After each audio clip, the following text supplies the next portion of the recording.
Thank you, Keta, and all of the panelists. It's time for a cafecito. Our next discussion is access, technology, and broadband. Here to lead this important discussion, please welcome our panel moderator. She's a political commentator on CNN and CNN en Español, as well as the founder of Latinovations and principal at the Dewey Square Group. Welcome, Maria Cardona. Welcome, amigos. Thank you so much for being here. This is LULAC's virtual summit, and I'm so excited to be moderating this important panel about access to broadband and technology.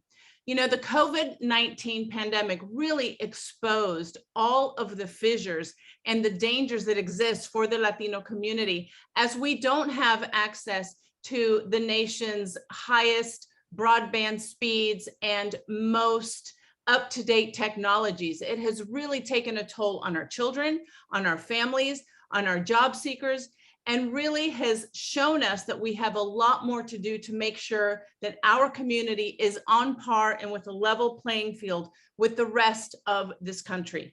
So this panel is going to discuss why it is that we find ourselves in this moment. What was it that really showed us what we have to do and how vulnerable we are right now?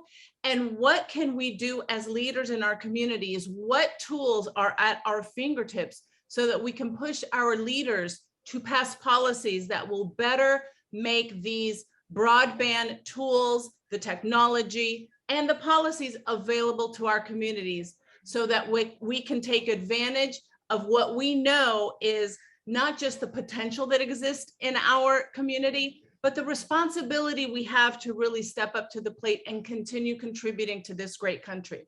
The two panelists I have today are Alejandro Roark, who's the Executive Director of the Hispanic Technology and Telecommunications Partnership, and Dr. Alisa Valentin is the Special Advisor to FCC Commissioner Geoffrey Starks, where she advises the Commissioner on broadband access and adoption policies that impact communities of color. Thank you both for being here. And I'm going to give you all just 1 minute to introduce yourselves and talk a little bit about what you do. And then Alejandro, I will turn it over to you for your presentation. Let's start with you, Alisa.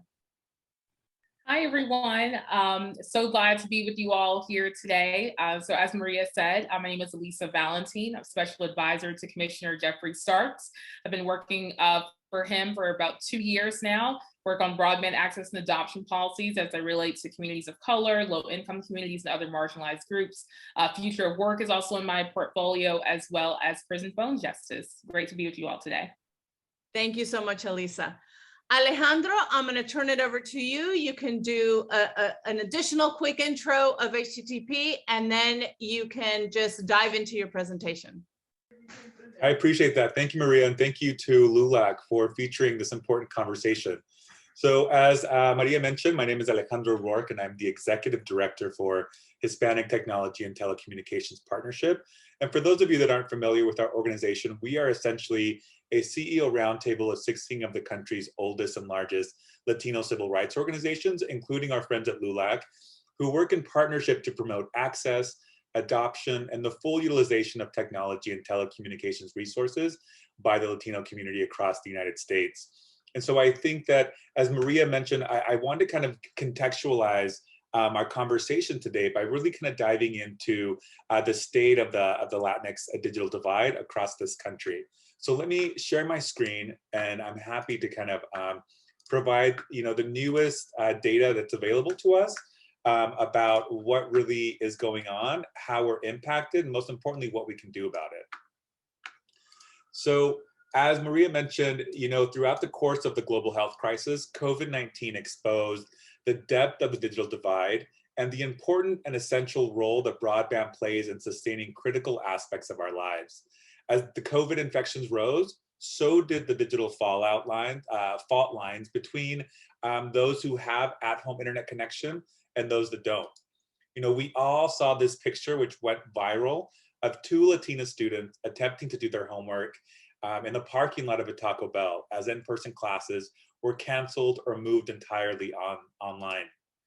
We also saw these pictures of Latinos faced with some of the largest job losses due to the pandemic, specifically Latino women, many of whom lost their jobs in the service industry or whose jobs disappeared overnight.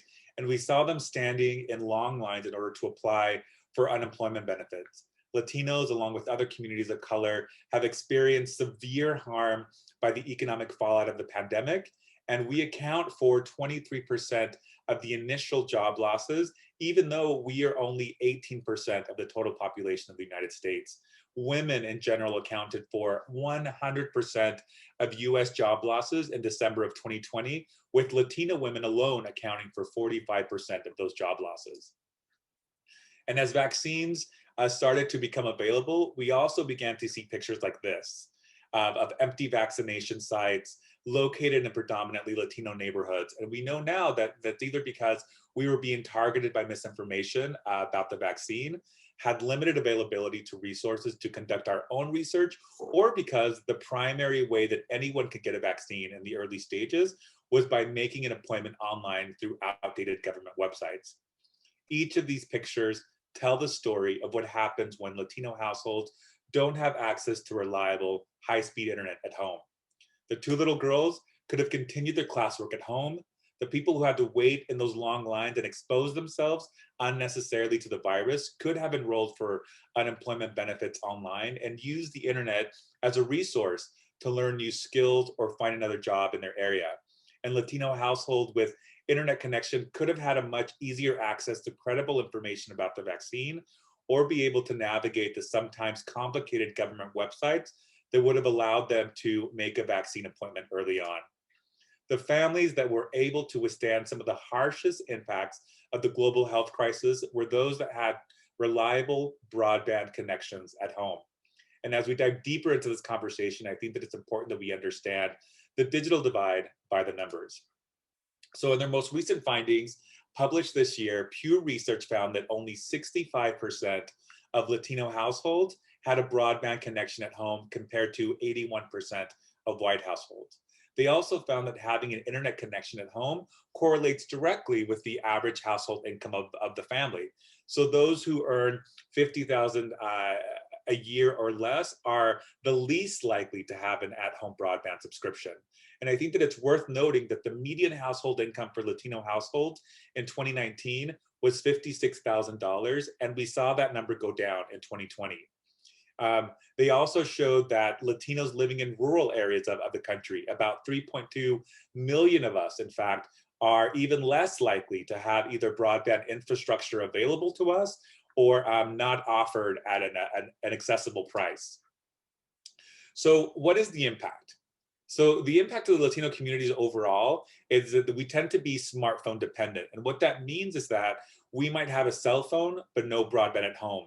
And not surprisingly, that trend is also correlated to a family's household income.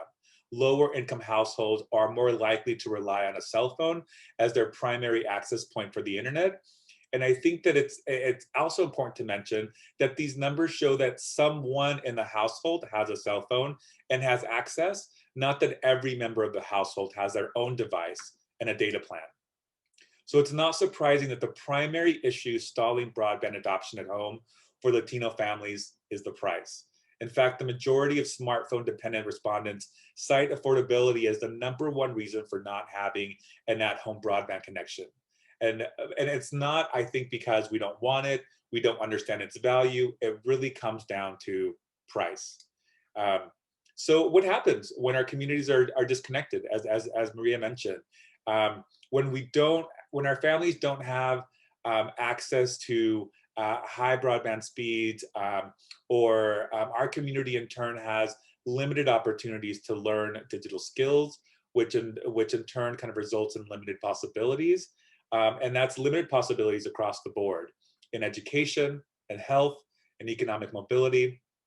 But I think that the good news is that this year, the FCC launched a new emergency broadband benefit program, which can help Latino households pay to subscribe to an at-home internet service for the first time, or to help cover the cost of their existing service. The emergency broadband benefit, for those that aren't familiar with the program, offers a discount paid directly to your internet service provider of up to $50 a month, as well as a one-time discount of up to $100 that can be used towards the purchase of a laptop, a tablet, or a smart device. You know, HCTP worked with Congress and the Federal Communications Commission to ensure that all Latino families were able to access this important benefit, even mixed status families. So as long as one member of your family has an I-10 number or as a student that qualifies for free or reduced school lunch, you qualify to receive this benefit. And so once we worked with the FCC to ensure that this benefit was accessible to all Latino families, we've realized that they also had limited outreach capacity, or that our community specifically needed help not only enrolling in the program, but also in determining what internet service providers were available in their area, and help figuring out what data plan best matches their family's needs and their long-term budget. So, so this online framework helps people verify their eligibility, choose an internet service provider, and gives us helpful tips on how to select a plan. And I think the other thing that I want to note for everybody tuning in is that this isn't just a website or a platform for people that want to enroll in the program. It's also a resource-rich community outreach toolkit that provides everything that you as community advocates needs to help spread the word about this program. So we encourage everybody to explore the resources online available in both English and Spanish, and help spread the word about this important new resource by visiting ebbparami.org. And this is only one of many new programs and resources that the Biden administration and Congress have made available to help bridge the digital divide. And so I look forward to us continuing our conversation today with our friends at the FCC to ensure that the Latino community is able to compete in today's digital economy. And so that is it for me. And I turn the time back over to you, Maria. Thank you so much, Alejandro. That was very eye-opening. Alisa, I want to turn to you. Alejandro mentioned affordability. And I think that that is something that we have heard over and over is a key reason why our community is not able to access what they need to access. We've talked about broadband access.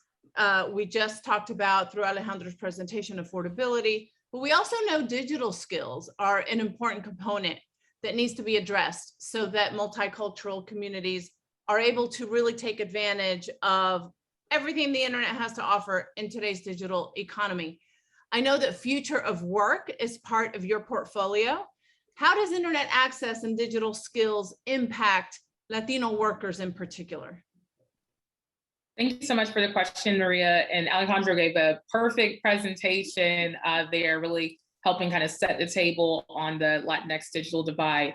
But yes, my name is Alisa Valentin. I work for Commissioner Geoffrey Starks, so I'm not here representing the entire FCC. I always have to say that when I'm speaking on panels. But yeah, as it relates to future of work, you know, the pandemic has made it abundantly clear that access to the internet is a civil right, which Congressman John Lewis said years ago. But you need it, as Alejandro mentioned, to access government resources, to get an education, to be reskilled for a job or upskilled for a job, or to even work from home like we're all doing today. And you also need it to apply for jobs and to look for jobs. But when Latinx workers don't have access to broadband, our community specifically is impacted. Individuals are impacted, households are impacted, but also the economic activity of the country as a whole is negatively impacted. And so we need broadband, yes, so people can work from home, apply for jobs, but also so that people can start businesses and sustain businesses. We know that Latino entrepreneurs have been booming over the years. We need to make sure they have the resources that they need for their businesses to grow. And I believe that digital divide and economic opportunity divide are linked. And again, that's very clear through this pandemic, and we need broadband in order to rebuild our economy, in order to retrain our workforce. And I think that for a lot of people, like priorities are also kind of shifting. Like when people have the opportunity to be at home more, they want to continue to do so. They want to be able to spend time with their families, and having broadband access, being able to work from home provides an opportunity. And also there's a lot of people who are moving away from really expensive coastal cities like Washington, DC, and moving to more rural areas. So that's where broadband infrastructure comes into play. And that's where affordability also comes into play. And so again, I really think that this moment during a pandemic is hopefully going to allow us to refocus, more on issues of affordability. As Alejandro mentioned, we have the emergency broadband benefit program at the FCC. I hope that people can continue to spread the word about the program so that people can take advantage of it. I know that it may seem kind of weird to people, I'm getting this kind of free internet, this super discounted internet, right? It can be a weird thing, but we definitely want people to take advantage of this program with this infrastructure package that we have. There will be millions more dollars, billions more dollars poured into this program. And I'm really excited about the way that it can transform lives of people who have not been connected to broadband. Alisa, I want to stick with you. You mentioned you work for Commissioner Geoffrey Starks, and I know that for him and that office, as well as most of the FCC, diversity is a priority. Mm-hmm. You also talked about how the FCC is one of the agencies that makes resources available to communities. Talk to us a little bit about how those two things are connected. How is the Office of Commissioner Starks promoting diversity and inclusion at the FCC? Yeah, so, it's no secret that the telecom and tech policy spaces are not very diverse, right? And despite us having a nation that is growing to be more diverse, this space doesn't always reflect that. And so a lot of times, there are opportunities for people to network, through internship programs, for example, and that's how they're exposed to the right people at the right time in the right place. However, there are a lot of people who can't intern at the FCC or any other kind of government agency because you're essentially working for free, right? Or working, for school credit. And so that means that our internship programs have not historically always been accessible to people from lower income backgrounds and even middle class backgrounds, because DC is just crazy expensive. So last year, kind of continued fight for racial justice, Commissioner Starks went to the then chair, Ajit Pai, and he let him know that he wanted to kind of start a kind of diversity initiative at the FCC, the Early Career Staff Diversity Initiative. And through this program, we're now offering a select number of paid internships for people who attend HBCUs or Hispanic serving institutions or just students from marginalized backgrounds in general, so that they have the paid internship opportunities at the FCC. I think the pay is pretty good too for law students and graduate students. We've had a couple of those folks come through our office, and it matters. Representation in the policy space matters, right? Because when you're someone who is from a different community, whether you're Latino, you're Black, Asian American, from an Indigenous community, you ask different questions. And when you're asking the certain questions, that's going to lead you to certain solutions. So that's why we need diversity in this space. And it's great to, work for someone who is kind of aligned in that way. And currently he's the only commissioner of color at the FCC. And historically, there has not been that many Black commissioners, not been that many Latinx commissioners. And that's something that we really need to change. And our friends over at the Joint Center for Political and Economic Studies are doing a lot of work, incredible research about diversity on Capitol Hill, or diversity in kind of powerful decision-making positions within Washington. And we just see that there's more work that needs to be done. And one last thing I'll mention is that one power that you have, when you're a commissioner, whether right now we're at a 2-2, so we have 2 Democrats, 2 Republicans at the commission. So there's a lot of things that are happening that are, everyone is kind of agreeing on, right? But one power that you do have in this moment, or even like when you're kind of in the minority at the commission, is the power to convene. And Commissioner Starks has had the Latinx Digital Divide event. Alejandro has participated in that. He's had events focused on historically Black colleges and universities because he wants to be able to promote a more inclusive narrative. And we are seeing the changes that are happening because of the work that he's been doing.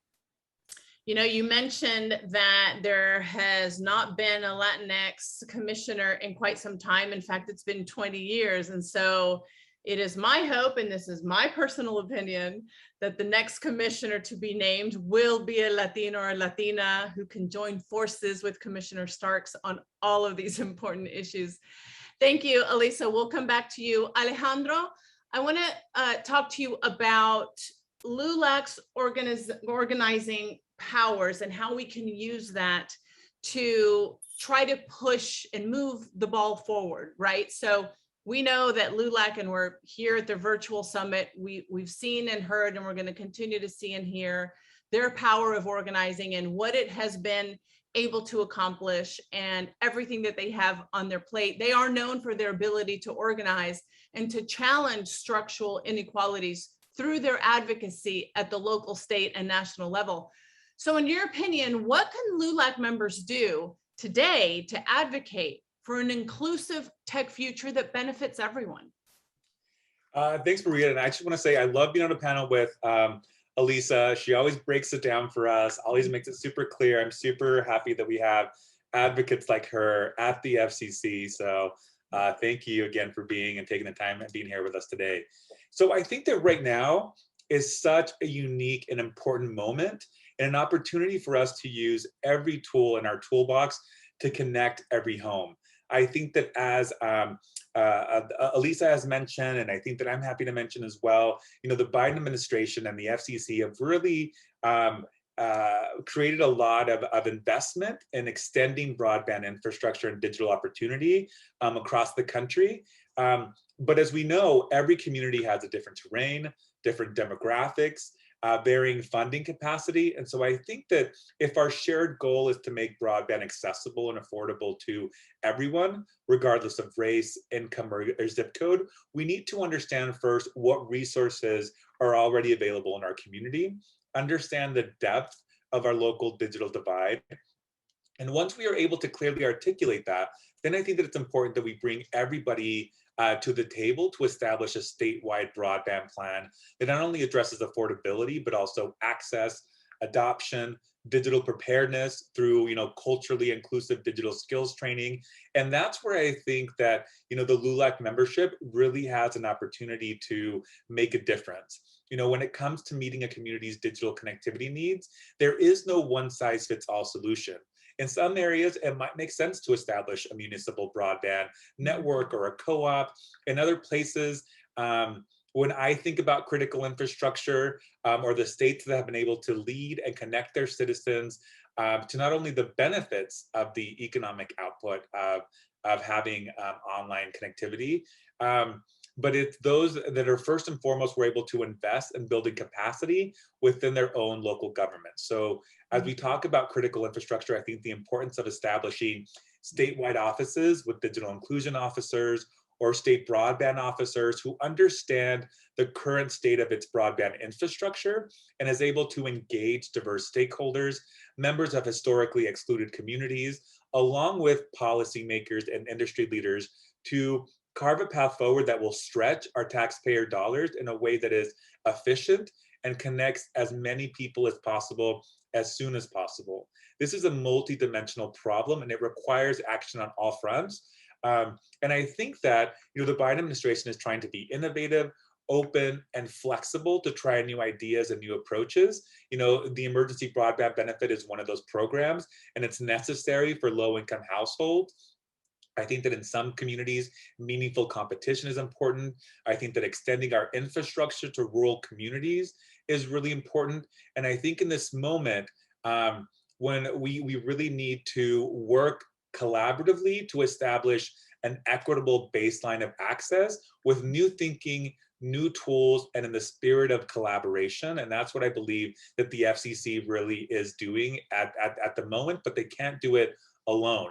You know, for us as Latino leaders, it's time for us to really tune into the conversation and engage with our local communities to ensure that the Latino community doesn't get left out or logged out. You know, broadband is critical to the long-term health and economic success of our community, and it needs our voices and our action. So I really invite everybody who's interested in this conversation to follow us at HTTP on Twitter and on Instagram. So at HTTP Policy, to learn more about these important issues, get important updates, and to learn how you can begin to kind of make a difference at the local, state, and national level, because there's plenty of opportunity there. And like I said, I think that this conversation, this dialogue needs our voices. And we are the ones that are best positioned to really articulate and drive action to help address the unique barriers faced by our community. You know, you mentioned that we're so happy to have Alisa at the FCC, and I couldn't agree with you more. Those are the voices that are going to help us get to where we need to go. But yours too, Alejandro, you have been a tireless advocate for Latinos in the broadband and in the technology space, along with organizations like LULAC, who have also been at the forefront of pushing for these issues, even when pushing for these issues wasn't cool, right? Broadband today is a cool thing and everyone understands the need for it. LULAC and HTTP was at the forefront of pushing for these issues even before then, which then I think goes to a question that I have for both of you. Alisa, let's start with you.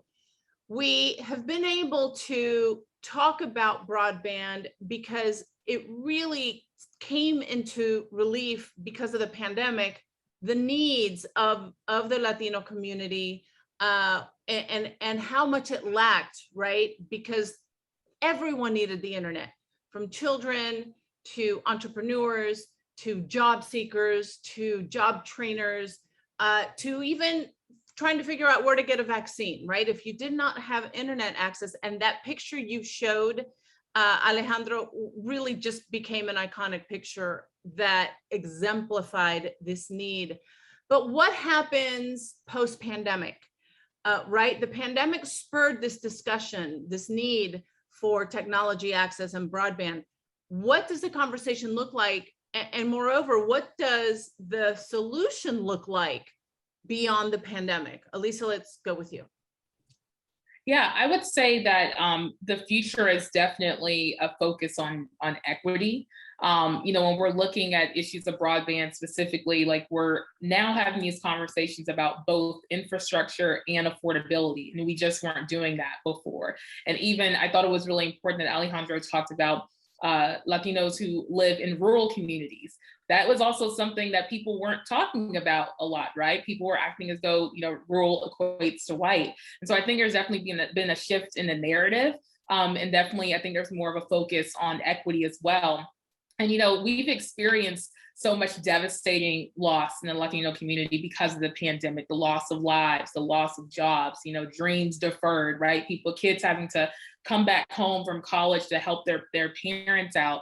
And so, you know, despite all that, I do think that we have an unparalleled opportunity to make some real changes and create and sustain an equitable society. But it is going to take us putting ourselves, you know, out there, raising our hands to not just do what's popular, but to do what's right.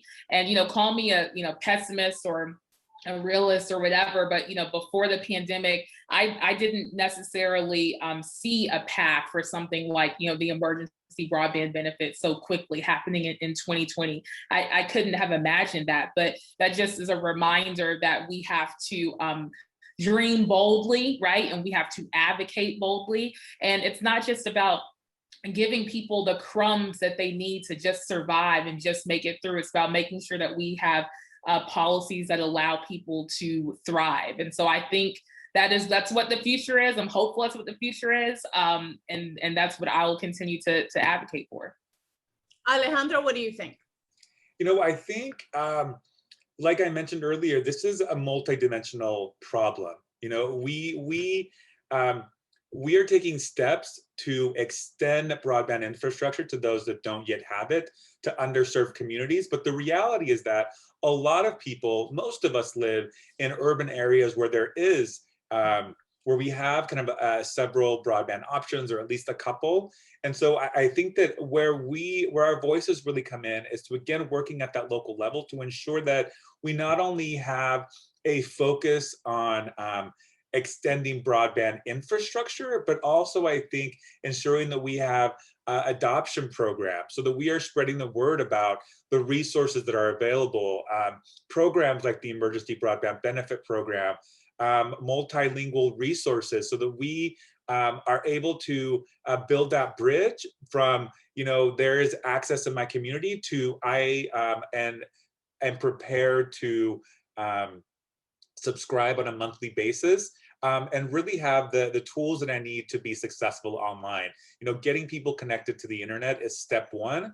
I think we also need to look beyond just connectivity to, we really would like to see Congress pass a comprehensive privacy law so that our sensitive data online is kept safe, and so that as we're encouraging more and more people to join the digital economy, to participate and benefit from, we're also protected in those ways. I think that I also want people to tune into this conversation about mapping. We need to first and foremost understand where we have coverage gaps, and all of this funding that Biden has made available is available in some way or another to build out all of this. It's not just about digging and laying down fiber. It really is about, ensuring that we have capable and thoughtful leadership at the local and state level that can make these decisions, and that can help build out critical programs to ensure that people are adopting and that they have the digital skills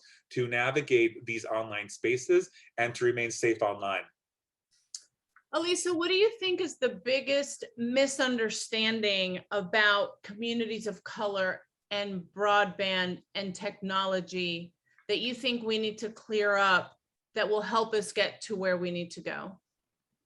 Yeah, I would say, kind of like building on what Alejandro just mentioned, it's so important for groups to engage with us, engage with the FCC, engage with policymakers. And I think that sometimes when you're not working in this space, or you don't live in DC, like policy seems like such a distant kind of topic for you, right? But we need to hear directly from members of the community. And that's something, at the FCC, we have notice and comment rulemaking. And under that process, we put out a public notice, and we let folks know that we're considering adopting or modifying rules on a particular subject, and we seek the public's comment. We want people to weigh in with us. Commissioner Starks wants folks to come, and chat with us. HTTP chats with us. LULAC. We want to hear directly from the folks who are representing those communities, and because we know that you all are hearing directly from the people on the ground. Let us know what we're doing,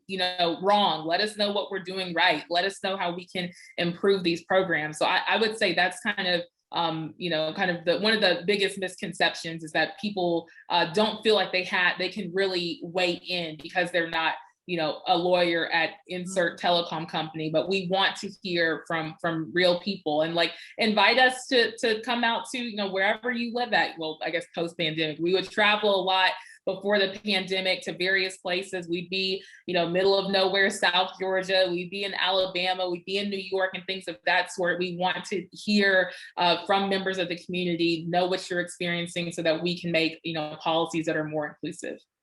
I think that's such a great point, because you often hear people saying, well, who am I to contact the FCC? Why would they want to hear from me? They think the same thing about members of Congress, when in fact, that is your job, right? That is the job of members of Congress, to represent and respond to the community. So I'm so glad you brought that up.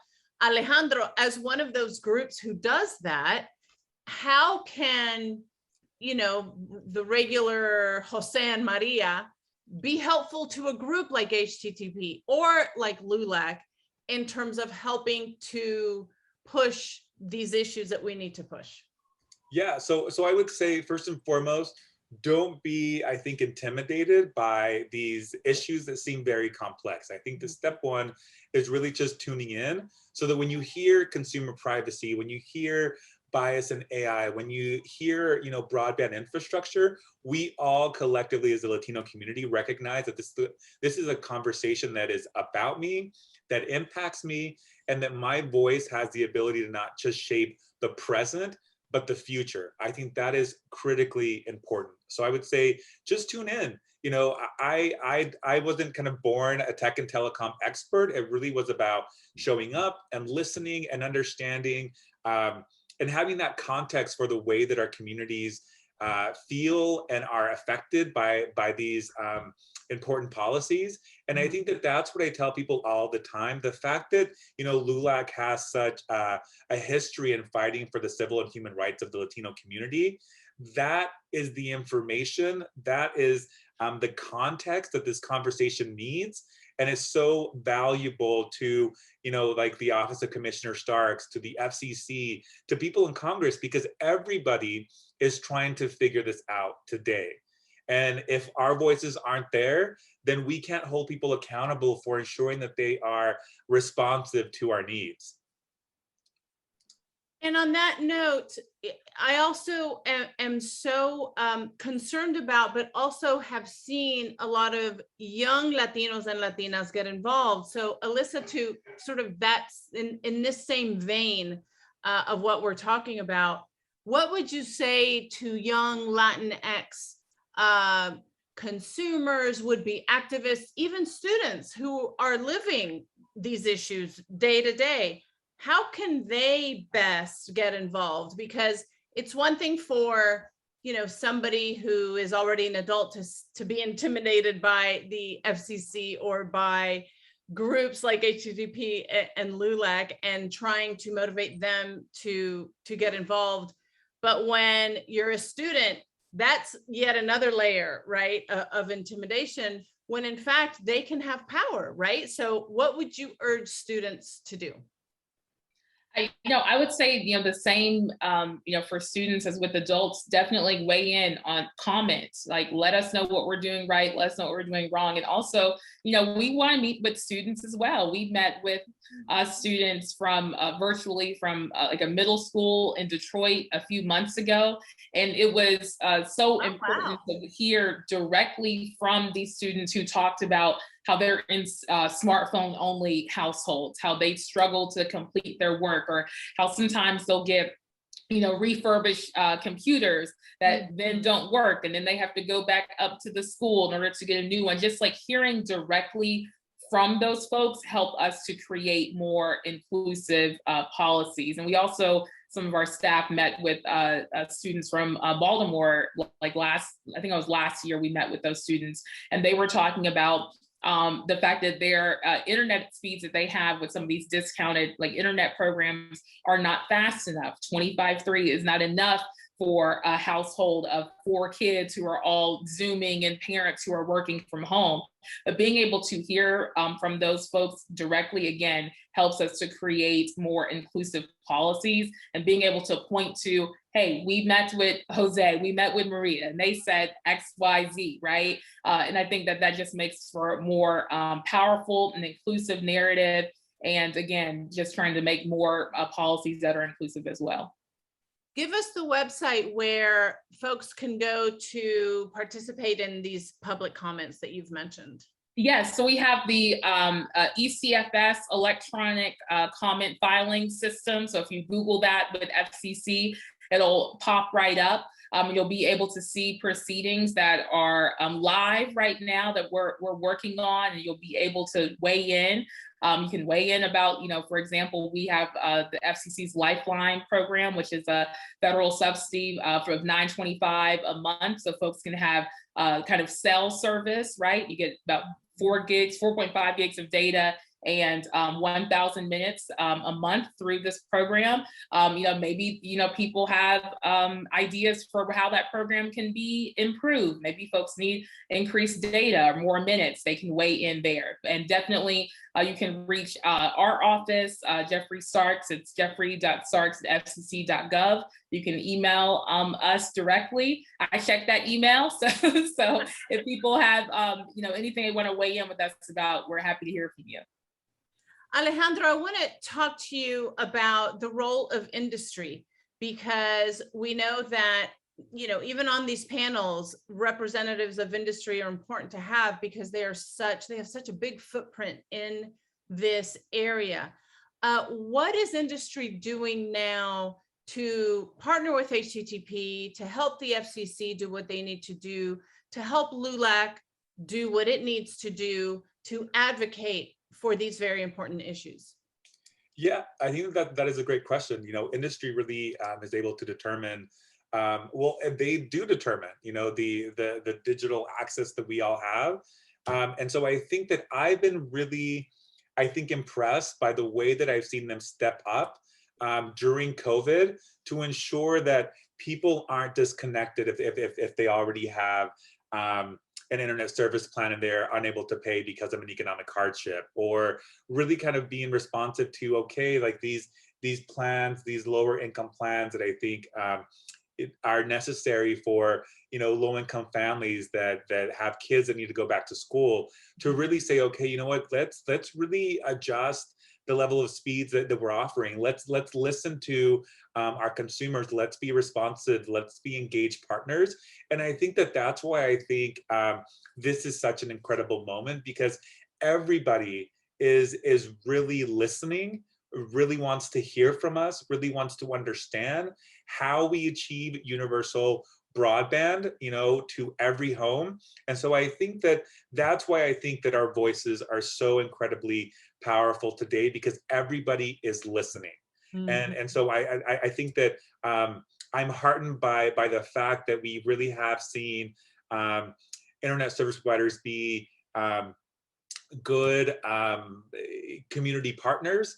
I think that, it's important for us to also hold them accountable. The FCC, like Alisa mentioned, there are advocates. We can absolutely, if you sign up for a plan and that plan says that they're giving you X amount of megabits per second, and you do a speed test and you're receiving a lot lower, there is actually a link at the FCC where you can say, hey, I'm paying for this service.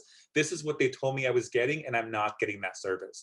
These are all tools that we have at our disposal to ensure that the FCC has the information that they need, that the internet service providers have the information that they need, and we are that critical link. And without it, they don't have the information they need to really, I think, address our unique needs as a Latino community.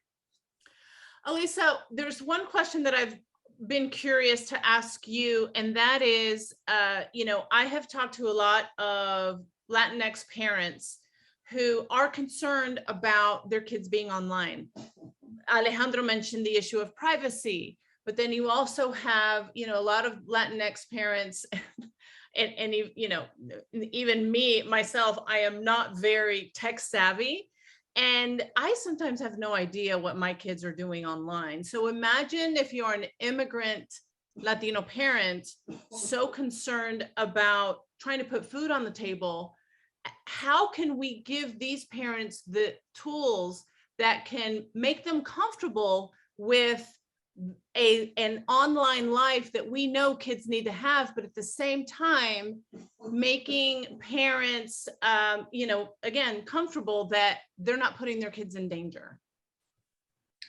Yeah, I think, we have to talk more about, I guess, like the benefits, right? Like the fact that, kids these days, like are starting their own kind of businesses and things online, and they're influencers and all of that sort of a thing. And they're also, I think it's really important for folks that have exposure so they can be in the STEM field, right? We don't have enough representation in the STEM field. I think that's really important. Again, going back to like starting, your own business. And I do think that there's a lot of concerns in like immigrant communities specifically, like you mentioned, as it relates to privacy, especially when it even comes to like taking the, you know, getting the emergency broadband benefit, right? Like there are definitely folks who sometimes are hesitant with these types of programs, hesitant if, you know, a provider knocks on their door and they say that, you know, you can have internet for $9.25 a month and things of that sort. But I think we have to focus a lot more on the benefits of having broadband access, because we don't want a generation of Latinos that are left behind because we're too afraid to engage. I think that's a really good point. Alejandro, Alisa mentioned the importance of getting involved early on in technology and broadband, in careers, having the interest come from students.